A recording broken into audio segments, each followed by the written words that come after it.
নমস্কাৰ বোলো সকলোকে পুনৰবাৰ টিকে মাইণ্ডৰ অন্য এটা ৰাতিপুৱাৰ ধামাকাদাৰ খবৰলৈ স্বাগতম জনাইছো। অন্য দিনৰ দৰে আজিও আপোনালোকৰ বাবে দিনটোৰ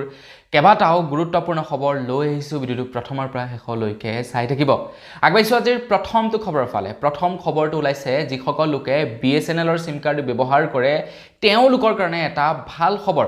BSNLে ঘোষণা কৰিছে যে আগন্তুক 3 পৰা 4 মাহৰ ভিতৰত যদি BSNLৰ সিম কাৰ্ডলৈ কোনোবাই কল কৰে তেনেহলে সেই ব্যক্তিজনৰ নাম্বাৰটো আপোনাৰ সিম কাৰ্ডখনত সেভ থাকক বা নাথাকক সেই ব্যক্তিজনৰ অৰিজিনেল নামটো কি হয় সেই নামটো মোবাইলত ডিসপ্লে হ'ব। BSNLে খুব সোনকালে বা 3 পৰা 4 মাহৰ ভিতৰত এই সিস্টেমটো ইনক্লুড কৰিবলৈ গৈ আছে। বৰ্তমান এয়াৰটেলৰ সিম কাৰ্ড বিলাকতো ঠিক তেনেকুৱা একেই সিস্টেম আছে। আপুনি যদি এয়াৰটেলৰ সিম কাৰ্ড এখনলৈ কল কৰে আপোনাৰ এয়াৰটেলৰ সিমৰ পৰা তেতিয়া আপোনাৰ নাম্বাৰটো যদি সেই ব্যক্তিজনৰ মোবাইলত সেভ নাইও তো আপোনাৰ সিম কাৰ্ডখন যিজন ব্যক্তিৰ নামত আছে সেই নামটো সেই ব্যক্তিজনৰ মোবাইল ফোনত শো কৰিব। তো সেই একেই সিস্টেমটোৱে এতিয়া BSNLেও আগন্তুক 3 পৰা 4 মাহৰ ভিতৰত ইন্ট্ৰোডিউস কৰিব বুলি জনাইছে BSNLৰ কনজিউমাৰ সকলৰ মাজত। তো আপুনি যদি BSNLৰ সিম কাৰ্ড ব্যৱহাৰ কৰে তেন্তে আপোনাক এতিয়া আৰু কোনেও মানে মিছাকৈ কল কৰি আমনি কৰিব নোৱাৰিব। আপুনি চিনি পাব পাৰিব ডাইৰেক্টলি ফোনটো অহাৰ লগে লগে যে আপোনাৰ মোবাইললৈ কোনে কল কৰিছে। আগবাইছো ইয়াৰ পাছৰটো খবৰ ফালে। এইখিনিতে আধুনিক যুগৰ এটা আধুনিক কলিং বেলৰ কোম্পানী ওলাই পৰিছে যেটো কোম্পানীয়ে নেকি আপোনাৰ ঘৰত কোনো ধৰণৰ কলিং বেল স্থাপন নকৰে। কলিং বেল স্থাপন নকৰাকৈ আপোনাৰ মোবাইলত নটিফিকেশন দিব যে আপোনাৰ ঘৰলৈ কোন ব্যক্তি আহিছে সেই ব্যক্তিজনৰ ফটো সহ আপোনাৰ মোবাইললৈ পঠাই দিব। কিন্তু সেই কোম্পানীটোৱে আপোনাৰ ঘৰত না কিবা ডিভাইস বহাব না আপোনালোকে কিবা বস্তু ক্ৰয় কৰিব লাগিব। একো ক্ৰয় নকৰাকৈ আপোনালোকৰ ঘৰত কলিং বেল বহাব পাৰিব। কোম্পানীটোৱে এটা QR কোড সিস্টেম উলিয়াইছে যেটো আপোনাৰ ঘৰৰ দৰজাখনত লগাই ৰাখিব। এটা QR কোড আপোনাৰ ঘৰৰ দৰজাখনত লগাই ৰাখিব। যেতিয়া কোনো এজন ব্যক্তি আহিব ব্যক্তিজন অহাৰ লগে লগে সেই QR কোডটো স্ক্যান কৰিব লাগিব। QR কোডটো স্ক্যান কৰাৰ লগে লগে সেই ব্যক্তিজনৰ ফটো আপোনাৰ মোবাইললৈ গুচি যাব আৰু আপুনি গম পাব যে আপোনাৰ ঘৰত কোনোবা আহিছে। আপোনাৰ মোবাইলটো এটা মানে যেনেকৈ কলিং বেলত সাউন্ড হয় ঠিক তেনেকৈ আপোনাৰ মোবাইলটো এটা সাউন্ড হ'ব, নটিফিকেশন যাব আৰু আপুনি গম পাব যে আপোনাৰ ঘৰত কোনোবা আলহী বা অতিথি আহিছে। আপোনাৰ ঘৰত আপুনি নথকা অৱস্থাটো কোনো ব্যক্তি যদি আহে আপুনি গম পাব পাৰিব যে আপোনাৰ ঘৰলৈ কোন আহিছে। মানে তেওঁলোকে ডিজিটেল যুগৰ ডিজিটেল কলিং বেল নিৰ্মাণ কৰিছে। গতিকে আইডিয়াটো বেয়া নহয় কিন্তু এতিয়ালৈকে সম্পূৰ্ণ ফলপ্ৰসূ হোৱা নাই, মানে পাব্লিক কৰা নাই, লাহে লাহে পাব্লিক হ'ব। কিন্তু এইবিলাক হৈছে একোটা ফিউচাৰ। আগবাইছো ইয়াৰ পাছৰটো খবৰ ফালে। এইখিনিতে খবৰ ওলাই পৰিছে আমাৰ ভাৰতবৰ্ষৰ যি স্থানত PNGৰ কানেকশন আছে তেওঁলোকে এতিয়া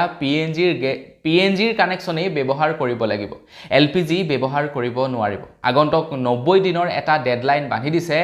য'ত PNGৰ কানেকশন আছে প্ৰত্যেকৰ ঘৰে ঘৰে PNGৰ কানেকশন ল'ব লাগিব। তেওঁলোকে LPG পৰিহাৰ কৰিব লাগিব। যাৰ ঘৰত PNG থাকিব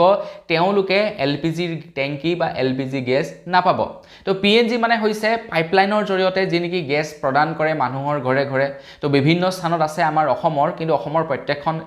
ডিস্ট্ৰিক্টতে নাই সেই সিস্টেমটো। কিন্তু যি কেইখন ডিস্ট্ৰিক্টত আছে সেই ডিস্ট্ৰিক্টৰ মানুহবিলাকে PNGৰ কানেকশনেই ব্যৱহাৰ কৰিব লাগিব। কাৰণ বৰ্তমান সময়ত যি নেকি LPG শৰ্টেজ হৈছে সেই শৰ্টেজৰ ক্ষতিপূৰণ কৰিবৰ কাৰণে এই সিস্টেমটো উলিয়াইছে। কাৰণ চৰকাৰে এটা ফেসিলিটি দি ৰাখিছে PNGৰ। আপোনালোকে কতো নোযোৱাকৈ আপোনালোকে কষ্ট নকৰাকৈ ইন্ধনৰ অবিৰত আপোনালোকে ব্যৱহাৰ কৰি থাকিব পাৰে আৰু সেয়া PNGৰ জৰিয়তে মানে পাইপলাইনৰ জৰিয়তে। কিন্তু মানুহবিলাকে কি কৰে PNG ব্যৱহাৰ নকৰে, তাৰ বিপৰীতে LPG টেংকি বিলাক ব্যৱহাৰ কৰে। কিন্তু কেন্দ্ৰ চৰকাৰ ফালৰ পৰা কৈছে যে য'ত PNGৰ কানেকশন থাকিব তাত PNGয়ে ব্যৱহাৰ কৰিব লাগিব। সেই সকল মানুহে LPG ব্যৱহাৰ কৰিব নোৱাৰিব। আগন্তুক 90 দিনৰ এটা ডেডলাইন বান্ধি দিছে, নহলে আপোনালোকৰ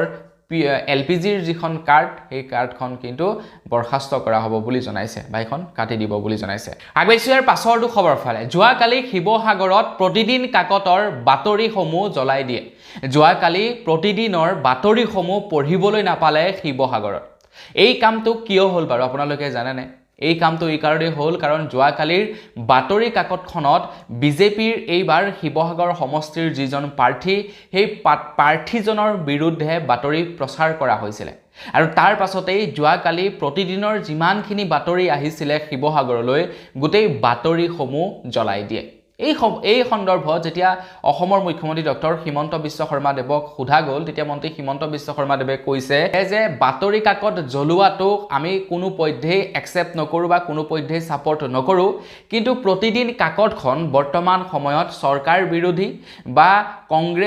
কংগ্ৰেছৰ সমৰ্থকৰ এখন বাতৰি কাকত হৈ পৰিছে য'ত নেকি চৰকাৰ বিৰোধী বাতৰিসমূহ প্ৰচাৰ কৰে গতিকে শিৱসাগৰবাসী ৰাইজে হয়তো সেই বস্তুটোক মানে ভাল নাপায় বা শিৱসাগৰ ৰাইজৰ মনত হয়তো এটা ক্ষোভ থাকিব পাৰে যাৰ কাৰণে এই কামটো কৰিব পাৰে বুলি জনাইছে কিন্তু বহু লোকে সন্দেহ কৰিছে যে বিজেপিৰ যিজন প্ৰাৰ্থীক এইবাৰ প্ৰাৰ্থিত্ব দিয়া হৈছে শিৱসাগৰত সেই ব্যক্তিজনৰ বিৰুদ্ধে প্ৰচাৰ চলোৱাৰ কাৰণে হয়তো তেখেতৰ দ্বাৰা সেই বাতৰি কাকতসমূহ জ্বলাই দিয়া হ'ল বুলি এতিয়া একাংশ লোকে সন্দেহ কৰিছে আগবাইছো ইয়াৰ পাছৰটো খবৰ ফালে ইয়াৰ পাছৰ খবৰটো ওলাই পৰিছে আৰচিবিৰ ওপৰত আপোনালোকে বাৰু জানেনে আৰচিবি টিমটো কিন্তু আইপিএলৰ পূৰ্বে বিক্ৰী হৈছে ৰাজস্থান ৰয়েলছ টিমটো বিক্ৰী হৈছে আইপিএলৰ পূৰ্বে এতিয়া আৰচিবি টিমটো ক্ৰয় কৰিছে অনন্যা বিৰলাই তো মানে আদিত্য বিৰলাৰ পৰিয়ালৰে আৰু অনন্যা বিৰলা তো তেখেতে ক্ৰয় কৰিছে আদিত্য বিৰলাৰ কিবা আপোনাৰ নাতিনিয়ে কিবা হয় আৰু তো তেখেতে ক্ৰয় কৰিছে আৰচিবি টিমটি এটা খবৰ লাই পৰিছে আৰচিবিৰ মেনেজমেণ্টৰ তৰফৰ পৰা সিদ্ধান্ত লৈছে যে এতিয়াৰে পৰা আৰচিবিৰ যিমান কেইখন ঘৰুৱা মেটচ থাকিব গোটেই কেইখন ঘৰুৱা মেটচতে 11টাকৈ সিট এতিয়াৰে পৰা খালী ৰাখিব আৰচিবিয়ে আৰচিবিৰ 11 নম্বৰ জাৰ্চিটোক উৎসৰ্গা কৰি এতিয়াৰে পৰা 11টাকৈ সিট খালী ৰাখিব বুলি জনাইছে আৰচিবিয়ে তো ৰাজস্থান ৰয়েলছকো ক্ৰয় কৰিলে আৰচিবিকো ক্ৰয় কৰিলে এতিয়া বাকি কিটা টিম বাকি আছে আৰু কিন্তু বহু হেভি ভ্যালুৱেশনত ক্ৰয় কৰিছে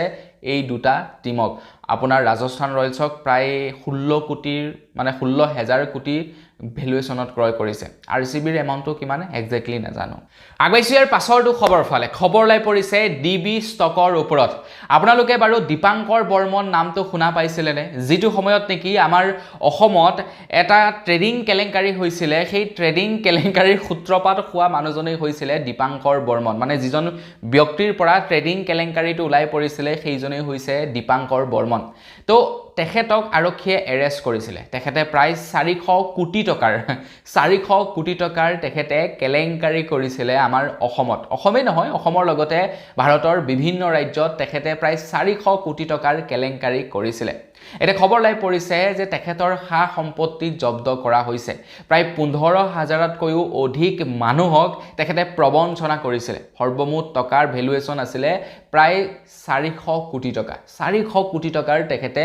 খেলিমেলি কৰিছিল বা 400 কোটি টকাৰ তেখেতে বেমেজালি কৰিছিল তো তেখেতৰ পাছতেই সুমি বিশাল তাৰ্কিক এই সকলক এৰেষ্ট কৰা হৈছিল তেওঁলোকৰো ট্ৰেডিং কেলেংকাৰী ওলাই পৰিছিল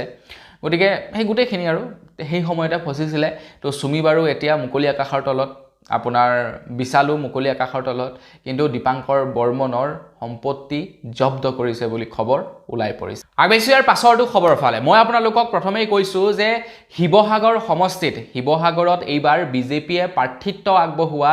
যিজন নেকি বিজেপিৰ নেতা আছিল সেই নেতাজনৰ বিৰুদ্ধে প্ৰতিদিন কাকতে বাতৰি প্ৰচাৰ কৰাৰ কাৰণে প্ৰতিদিন কাকতখনক জ্বলাই পেলাইছিল মানে এখন দুখন নহয় গোটেই শিৱসাগৰলৈ যিমানখিনি নেকি অসমীয়া প্ৰতিদিনৰ বাতৰি কাকত আহিছিল গোটেইখিনিকে জ্বলাই দিছিল তো সেই বাতৰি কাকতখনৰ হেডলাইন কি আছিল বাৰু আপোনালোকৰ জানিবলৈ মন যায় নে তো সেই বাতৰি কাকতখনৰ হেডলাইন আছিল আহোমৰ ৰাজধানীত হত্যাকাৰীৰ টিকট বিজেপিৰ আৰু এতিয়া সন্দেহ কৰিছে যে এই বাতৰিটো প্ৰচাৰ হোৱাৰ বাবে আপোনাৰ শিৱসাগৰ সমষ্টিলৈ যিমানখিনি বাতৰি আহিছিল গোটেই বাতৰিখিনি ৰাইজক বিতৰণ কৰাৰ পূৰ্বে জ্বলাই পেলোৱা হৈছে এইটো এতিয়া প্ৰত্যেকই মানে সন্দেহ কৰিছে কাৰণ ইমান দিনৰে পৰা বাতৰিসমূহ বিলাই আছে তো একো হোৱা নাই প্ৰবলেম হোৱা নাই সৰকাৰ বিৰোধীও তেওঁলোকে যদি বাতৰি প্ৰচাৰ কৰিছেও বাতৰিসমূহ প্ৰচাৰ হৈ আছে বা বাতৰি কাকতসমূহ বিতৰণ হৈ আছে কিন্তু কেৱল শিৱসাগৰ সমষ্টিতে সেই ঘটনাটো কিয় হ'বলৈ পালে বা সেই ব্যক্তিজনৰ বিষয়ে প্ৰচাৰ কৰাৰ কাৰণে কিয় হ'বলৈ পালে তো তাৰ বাবে এতিয়া সন্দেহ কৰিছে সেই ব্যক্তিজনৰ ওপৰত বা বিজেপিৰ ওপৰত আগবাইছো ইয়াৰ পাছৰটো খবৰ ফালে খবৰ লাই পৰিছে গৌৰৱ গগৈৰ ওপৰত তো গৌৰৱ গগৈয়ে নিৰ্বাচনী প্ৰচাৰ কাৰ্যত লাগি গৈছে নিৰ্বাচনী প্ৰচাৰ কাৰ্য চলাই থকাৰ অৱস্থাতে গৌৰৱ গগৈয়ে অসমবাসীক প্ৰতিশ্ৰুতি দিছে যে অসমত অনাগত সময়ত মুছলিম মানে মিয়া আৰু অসমীয়াক লৈ কোনেও ৰাজনীতি কৰিব নোৱাৰিব হিন্দু মুছলিমক লৈ কোনেও ৰাজনীতি কৰিব নোৱাৰিব কোনো ব্যক্তিয়ে যদি হিন্দু মুছলিমৰ নামত ৰাজনীতি কৰে তেন্তে সেই ব্যক্তিজনক 5 বছৰ জেল দিয়াৰ আইন আনিব বুলি জনাইছে মানে যদিহে মানে বিৰোধী মিত্ৰজোঁটৰ চৰকাৰ আহে অসমত আৰু বিৰোধী মিত্ৰজোঁটৰ যদি মুখ্যমন্ত্ৰী হয় তেন্তে অসমত তো তেওঁলোকে আইন আনিব যে হিন্দু মুছলিমক লৈ কোনো ৰাজনীতি কৰিব নোৱাৰিব আৰু কোনোবাই যদি ৰাজনীতি কৰে তেখেতক 5 বছৰ পৰ্যন্ত কাৰাদণ্ড দিয়া হ'ব এই নিয়মটো তেওঁলোকে আনিব বুলি জনাইছে যদিহে তেওঁলোকৰ চৰকাৰ আহে তো আপোনালোকে বাৰু মুখ্যমন্ত্ৰী হিচাপে আগন্তুক সময়ত কাক বিচাৰে সৰ্বানন্দ সোণোৱাল ডাঙৰীয়া হিমন্ত বিশ্ব শৰ্মাদেৱ গৌৰৱ গগৈ ডাঙৰীয়া অখিল গগৈ লুৰিণজ্যোতি গগৈ এই 5 জনৰ ভিতৰত কাক আপোনালোকে এজ এ মুখ্যমন্ত্ৰী হিচাপে চাব বিচাৰে কমেন্ট সেকশনত জনাব এই গোটেই কেইজনৰ ভিতৰত কিন্তু মোৰ সবচে মানে ভাল লগা মুখ্যমন্ত্ৰী হৈছে আপোনাৰ সৰ্বানন্দ সোণোৱাল ডাঙৰীয়া তো তাৰ আগত তৰুণ গগৈ দেৱ আছিলে কিন্তু তৰুণ গগৈ যেহেতু আমাৰ মাজত নাই গতিকে আমি এই 5 জনক ধৰিছো আৰু তো এই 5 জনৰ ভিতৰত সৰ্বানন্দ সোণোৱাল ডাঙৰীয়া মোৰ ভাল লাগে তো আপোনাক কাৰ ভাল লাগে কমেন্ট সেকশনত জনাব আগবাইছো ইয়াৰ পাছৰটো খবৰৰ ফালে বিজেপিয়ে এইবাৰ টিকট বিতৰণ কৰাৰ পাছতে এইবাৰ বিজেপিৰ মাজৰ সোৱাত বা বিজেপি দলৰ ভিতৰতে কণ্ডল লাগিছে মুখ্যমন্ত্ৰী হিমন্ত বিশ্ব শৰ্মাদেৱে জনাইছে যে 26 মাৰ্চৰ পাছত এই বিসম্বাদসমূহ নাইকিয়া হ'ব বিজেপিৰ টিকটৰ পৰা বঞ্চিত হোৱা যিসকল লোকে নিৰ্দলীয়ভাৱে নিৰ্বাচন খেলিবৰ কাৰণে আগবাঢ়িছে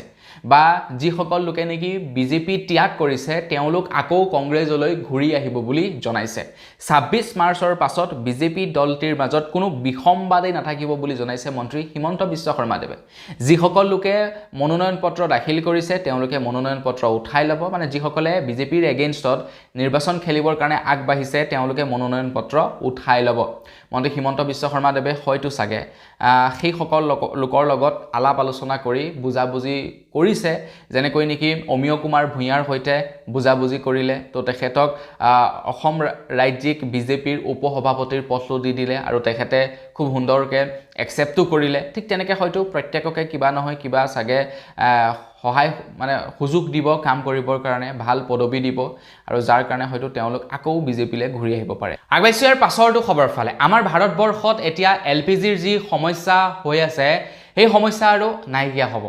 খবৰ লাই পৰিছে আমেৰিকা আৰু নেদাৰলেণ্ডৰ পৰা আমাৰ অসমলৈ প্ৰায় ৪৭,০০০ টন এলপিজি আহি আছে বুলি খবৰ ওলাই পৰিছে নিউ মাংগালুৰু জাহাজ ঘাটত উপস্থিত হৈছে এলপিজি ভৰ্তি জাহাজসমূহ আৰু খুব সোনকালে আমাৰ ভাৰত আহি পাবহি গতিকে আমাৰ ভাৰতত যি নেকি এলপিজিৰ সমস্যা বা শৰ্টেজ চলি আছে সেই শৰ্টেজ আৰু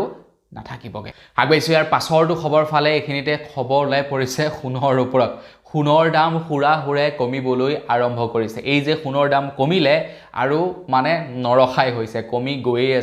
আছে এটা খবৰ ওলাই পৰিছে 24 কেৰেট 10 গ্ৰাম সোণৰ দাম এতিয়া প্ৰায় 1,35,000 টকা হৈছে গৈ 1,35,000 টকা হৈছে 24 কেৰেট 10 গ্ৰাম সোণৰ দাম মানে প্ৰায়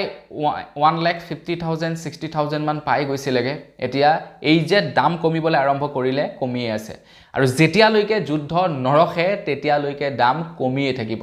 গতিকে যিসকলে গোল্ডত ইনভেষ্ট কৰে অকণমান ৰৈ দিয়ক যেতিয়া একদম সোণৰ দাম মানে একেবাৰে মানে কমিব তেতিয়া আপোনালোকে পইচা ইনভেষ্ট কৰিব আকৌ যেতিয়া সোণৰ দাম বাঢ়িবলৈ আৰম্ভ কৰিব আপোনালোকৰ যথেষ্ট টকাৰ প্ৰফিট হ'ব আগবাইছো ইয়াৰ পাছৰটো খবৰ ফালে এইখিনিতে খবৰ লাই পৰিছে গাড়ী মটৰ ব্যৱহাৰকাৰীসকলৰ কাৰণে গাড়ী মটৰ ব্যৱহাৰকাৰীসকলৰ মাজত এটা বিৰাট ভয় হৈছিল আৰু বহুত খবৰ ওলাই পৰিছিল যে পেট্ৰল আৰু ডিজেলৰ দাম বৃদ্ধি পাব আমাৰ ভাৰতবৰ্ষত কিন্তু সেই সময়তে ভাৰত চৰকাৰৰ ফালৰ পৰা এটা বিৰাটেই ভাল খবৰ ঘোষণা কৰিছে প্ৰত্যেকজন ভাৰতীয়ৰ কাৰণে ঘোষণা কৰিছে যে এতিয়া আমাৰ ভাৰতত পেট্ৰল আৰু ডিজেলৰ দামটো নাবাঢ়ে নহলে ডিজেলৰ দাম 109 টকা হ'বগে বুলি জনাইছিল আৰু পেট্ৰলৰ দাম প্ৰায় 120 টকা মান হ'বগে বুলি জনাইছিল আৰু হেয়া কেন্দ্ৰ চৰকাৰৰ ফালৰ পৰাই জনাইছিল কিন্তু এটা খবৰ লাই পৰিছে আমাৰ ভাৰতত পৰ্যাপ্ত পৰিমাণৰ পেট্ৰল ডিজেল আহি পৰিছে তো তাৰ কাৰণে দাম আৰু বৃদ্ধি নহয় দাম একেই থাকিব বুলি জনাইছে আগবাইছো ইয়াৰ পাছৰটো খবৰ ফালে মই আপোনালোকক খবৰৰ আৰম্ভণিতে জনাইছিলো যে কেন্দ্ৰ চৰকাৰৰ ফালৰ পৰা নিয়ম ঘোষণা কৰিছে যে য'ত পিএনজিৰ কানেকশ্যন আছে তেওঁলোকে এতিয়া পিএনজি ব্যৱহাৰ কৰিব লাগিব এলপিজি পৰিৱৰ্তে এটা বহুতৰ মনত হয়তো প্ৰশ্ন উদয় হ'ব পাৰে যে আমাৰ পিএনজিত লাভ হ'ব নে এলপিজিত লাভ হ'ব হয়নে নহয় প্ৰশ্ন উদয় হ'ব পাৰে তো খবৰ লাই পৰিছে এজন সৰ্বসাধাৰণ পৰিয়ালৰ পাৰ ইয়াৰ LPG আৰু PNGৰ যিটো নেকি কষ্ট প্ৰায় একদম সেম হ'ব বুলি জনাইছে সেম হ'ব মানে এজন সৰ্বসাধাৰণ পৰিয়ালৰ এবছৰত প্ৰায় 6000ৰ পৰা 7000 টকা খৰচা হয় LPG গেছৰ বাবদ আৰু ঠিক তেনেকৈ PNGটো সেই একে সমানেই হ'ব প্ৰায় 6000ৰ পৰা 7000 টকাৰ খৰচা হ'ব এবছৰ গেছ ব্যৱহাৰ কৰিলে তো কিন্তু সেই ক্ষেত্ৰত আকৌ যিসকলৰ ধৰি লওক উজ্জ্বলা আঁচনিৰ গেছ আছে তেওঁলোকৰ লাভ হ'ব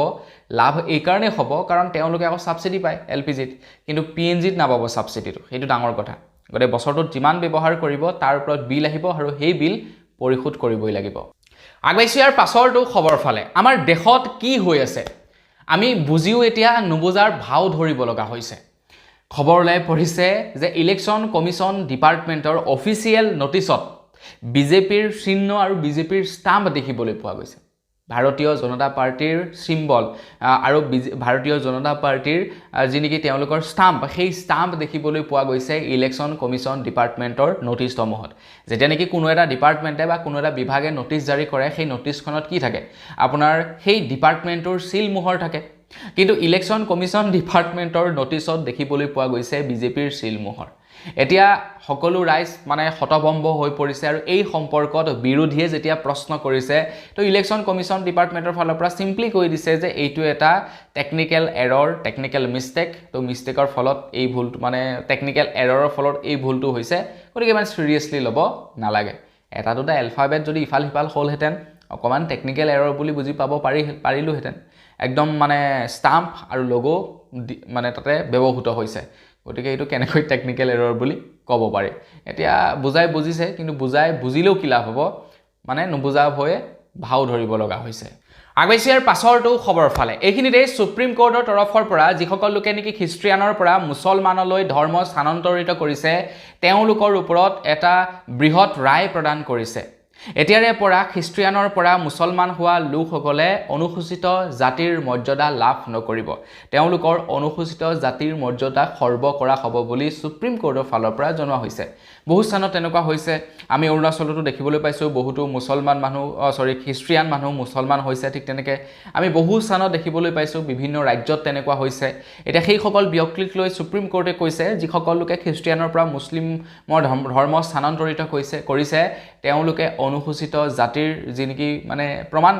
তেওঁলোকে আৰু সেই প্ৰমাণ নাপাব সেই প্ৰমাণ তেওঁলোকে হেৰুৱাব লাগিব বুলি ঘোষণা কৰিছে আগবাইছো ইয়াৰ পাছৰটো খবৰ ফালে একেবাৰে শেষৰ খবৰটোৰ ফালে একেবাৰে শেষৰ খবৰটো ওলাইছে জুবিন দাৰ হত্যাকাণ্ডৰ ওপৰত তো জুবিন দাৰ হত্যাকাণ্ডৰ গোচৰৰ শুনানি ছিংগাপুৰতো চলি আছিল এটা ছিংগাপুৰৰ পৰা খবৰ ওলাইছে ছিংগাপুৰৰ আদালতে কৈছে যে জুবিন গাৰ্গৰ যিটো মানে মৃত্যু হৈছিল সেয়া স্বাভাৱিক মৃত্যু কোনেও পৰিকল্পিতভাৱে হত্যা কৰা হোৱা নাছিল তেখেতৰ শৰীৰত এলকহলৰ মাত্ৰা পোৱা গৈছিল কিন্তু তেখেত পানী ডুব যোৱাৰ বাবে মৃত্যু মুখত পৰিছিল বুলি ছিংগাপুৰৰ আদালতে ৰায় প্ৰদান কৰিছে এতিয়া আমাৰ অসম চৰকাৰে এই সন্দৰ্ভত এতিয়ালৈকে ৰায় প্ৰদান কৰা নাই কিন্তু ছিংগাপুৰৰ আদালতে সেই ৰায় প্ৰদান কৰিছে এটা লক্ষণীয় হ'ব যে আমাৰ অসমৰ আদালতে কি ৰায় প্ৰদান কৰে গতিকে সেইখিনি আমি অনাগত সময়ত গম পাম বাৰু এতিয়ালৈকে জুবিন দাই আমি ন্যায় পাইছে বুলি ক'ব নোৱাৰো জুবিন দাই এতিয়ালৈকে ন্যায় পোৱা নাই আমি এজন মানে এনেকুৱা মানুহক হেৰুৱাই দিলো অনাগত হয়তো সাগে 100 বছৰলৈ বা অনাগত প্ৰজন্মই সাগে ইয়াৰ ক্ষতি পূৰণ কৰিব নোৱাৰিব বাৰু যি কি নহওক আজিৰ ভিডিঅ জনাবলগীয়া খবৰ ইমান কেইটাই আছিল খবৰ কেইটা জানি কেনে পালে সেই সম্পৰ্কত জনাব তো পুনৰ এটা ভিডিঅ সকলোকে লগ পোৱাৰ খাজলি বিদায় মাগিছো ধন্যবাদ জয় অসম